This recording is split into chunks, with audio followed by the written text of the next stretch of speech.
Luciano Pavarotti understood the human voice the way a master jeweler understands light, not as something to be admired from a distance, but as a material with specific properties, specific limitations, specific moments of impossible beauty that could only be produced under exact conditions. He had spent 50 years studying those conditions. He had sung in every major opera house on earth, had performed for heads of state and for audiences of hundreds of thousands in open-air concerts that turned public squares into cathedrals. He had taken a voice that was already extraordinary at 20 and refined it through decades of discipline into something that defied the usual vocabulary of musical praise. Not because the praise wasn't warranted, but because the usual vocabulary had been built for smaller things. He knew what a voice cost. He knew what it required in terms of years, in terms of physical sacrifice, in terms of the constant and unromantic daily negotiation between what the instrument could do and what the music demanded. He had given his life to that negotiation without reservation and considered it the only exchange he had ever made that was genuinely worth the price. He had also, because of this complete dedication, developed an ear that functioned with the precision of a diagnostic instrument. He could hear, within the first phrase of a performance, whether a singer was working from the body or from the technique alone, whether the sound was being produced with effort or being released with trust, whether what was coming out of the person had been earned through genuine understanding or was being approximated through learned behavior. These were not the same thing, and the difference between them was audible to anyone who had spent sufficient time learning how to listen. In 50 years of concentrated listening, Pavarotti had heard that difference so many times that the distinction had become as involuntary as breathing, something he could not turn off even when he would have preferred to simply enjoy a performance without the analytical layer running underneath. He was not, by 1993, someone who spent meaningful time thinking about rock music. This was not contempt. It was simply distance. The natural distance between a man whose entire life had been organized around one very specific and demanding form and the vast landscape of other forms that existed beyond it. He knew the names. He understood, in the abstract, what the culture was doing and what the young people were responding to. But the music itself existed at the periphery of his attention, rather than anywhere near the center. The way a person who has devoted 40 years to one language might be aware that other languages exist without having any particular relationship with them. What happened in Milan in the autumn of 1993 was not something he had sought out or planned for. It was not planned, and it was not forgotten. The dressing room was large by backstage standards.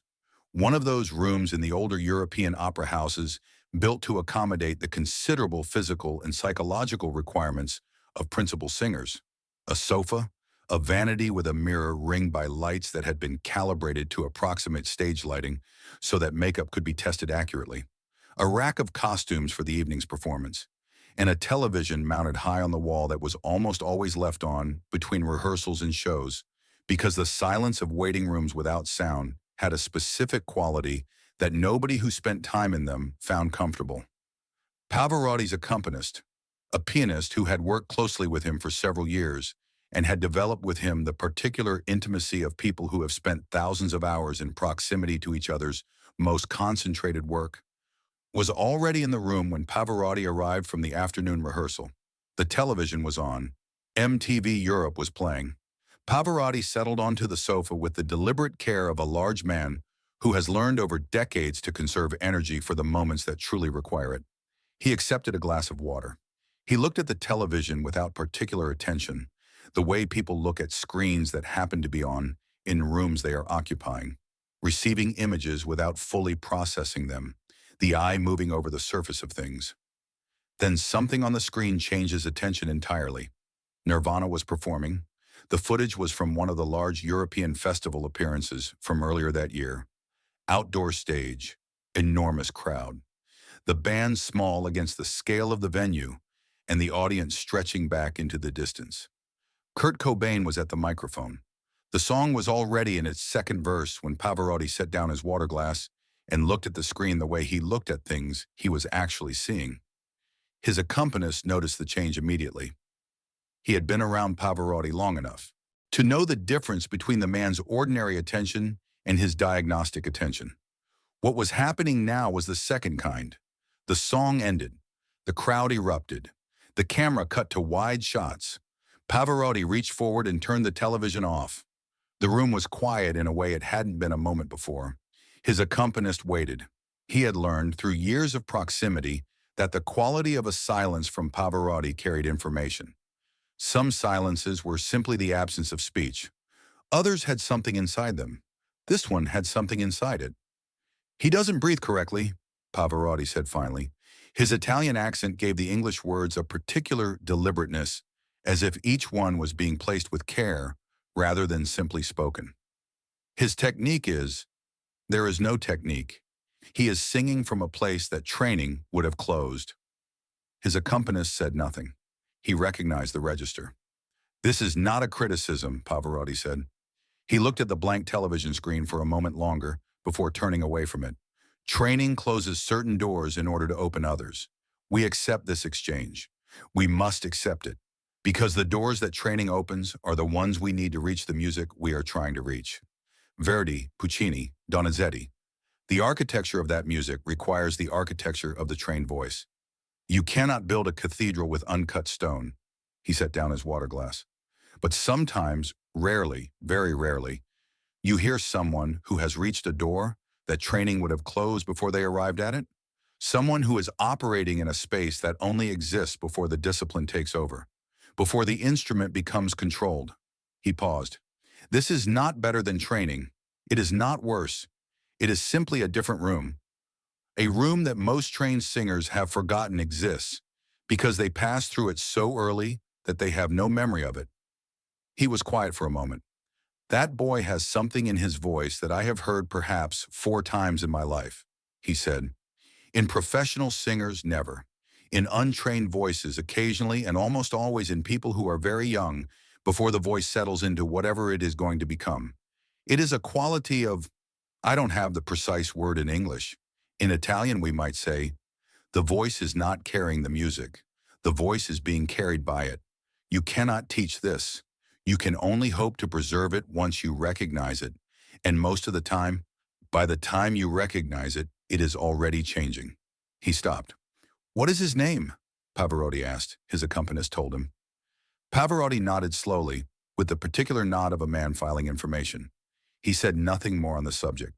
The conversation moved to the evening's performance, to a passage in the second act that had not felt completely right in rehearsal, to the temperature management in the house, to the practical questions of the night ahead. The television stayed off for the rest of the evening. The accompanist kept the conversation to himself for years, in the way that people who work in close proximity to significant figures develop the instinct to protect the private observations that distinguish the real person from the constructed image. Pavarotti had a public image that was enormous and warm and carefully tended. The big laugh, the handkerchief, the generosity toward audiences of every kind. And it wasn't inaccurate exactly, but it was necessarily incomplete in the ways that all public images are incomplete. The man in the dressing room, precise, diagnostic, capable of being genuinely stopped by something unexpected, was the fuller version, and the fuller version required a certain protection. He also wasn't sure, in the years after that afternoon, what the conversation meant in the wider context. It was a private observation made in a private room between 2 people who had been spending a lot of time together. It wasn't an endorsement. It wasn't a public statement.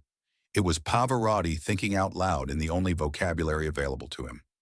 The vocabulary of a man who had spent 50 years understanding what voices were and weren't doing, about something he had encountered accidentally on a television screen. It seemed, for a long time, to belong to the afternoon and nowhere else. Then Kurt Cobain died in April 1994, 6 months after Milan. The accompanist heard the news and thought of the dressing room, of the turned-off television, of the specific quality of the silence before Pavarotti had spoken. He said nothing publicly. There was nothing public to say. He simply carried it as one of those pieces of private knowledge that accumulates around anyone who spends years working closely with a person of significance. Observations that belong to the record of what actually happened without having any obvious place in the record that the world keeps. He mentioned it in 2014 20 years later, in a long piece published in a European music journal, running a retrospective on Pavarotti's legacy and teaching philosophy. The piece was primarily technical, about his approach to breath support, his understanding of resonance, his method in master classes. The Cobain passage appeared near the end, 2 paragraphs among many, attributed by name, specific enough in its detail that readers understood it hadn't been invented or softened in the retelling. It attracted almost no attention outside the journal's specialized readership. It surfaced online years later, passed quietly between people in the particular corners of the internet where the audiences for opera and for 90s rock occasionally found each other. People old enough to have lived through both, to hold both names in the same thought without the combination seeming strange or forced. What they recognized in it when they found it was the precision. Not that the music was good. Pavarotti hadn't said only that. What he had said was specific and arrived at through 50 years of listening, that the voice on the television screen possessed a quality that training would have closed off before it could be reached, that the absence of technique in this particular case was not a deficit, but a condition, the exact condition under which that specific kind of truth could exist in a voice, and that he had heard it in that form perhaps 4 times in his life, never in a professional singer. That last part was what stayed with people. There is a version of this story that is about 2 worlds colliding. The grand European tradition of trained operatic voice encountering the raw, untrained disruption of American grunge. The cathedral and the garage. That version is true as far as it goes, but there is a more specific version underneath it. And the more specific version is this. A man who had spent his entire life developing the most refined possible understanding of what the human voice could do, sat in a backstage room in Milan in the autumn of 1993 and heard on a television screen he hadn't intended to watch carefully, a voice doing something that his understanding told him was extraordinarily rare. He turned the television off when the song ended. He sat in the quiet. He said what he heard to one person in the only vocabulary he had, the vocabulary of someone who had given 50 years to understanding exactly this question. Then he went and performed Verdi for 3,000 people. He never spoke publicly about Kurt Cobain. He never sought the music out again, as far as anyone knows. He heard the voice once, understood something about it that required 50 years of training to understand, said what he understood to one person in a quiet room, and let it go entirely. Pavarotti died in 2007.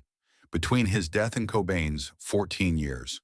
Neither man's name appeared in any context connected to the others until 2014, when an accompanist described an afternoon in a Milan dressing room to a music journal that almost nobody read outside its specialty. Pavarotti died in 2007. Between his death and Cobain's, 14 years of silence on the subject. Neither man's name appeared in any context connected to the others until 2014, when an accompanist described an afternoon in a Milan dressing room to a music journal that almost nobody read outside its specialty. The world that would have been most interested in the story wasn't reading that journal. The world that was reading that journal wasn't the world that would have understood immediately why it mattered. Some information travels slowly. Some recognitions take 20 years to find the people they were meant for. Some ears take a long time to find the sounds they were made for.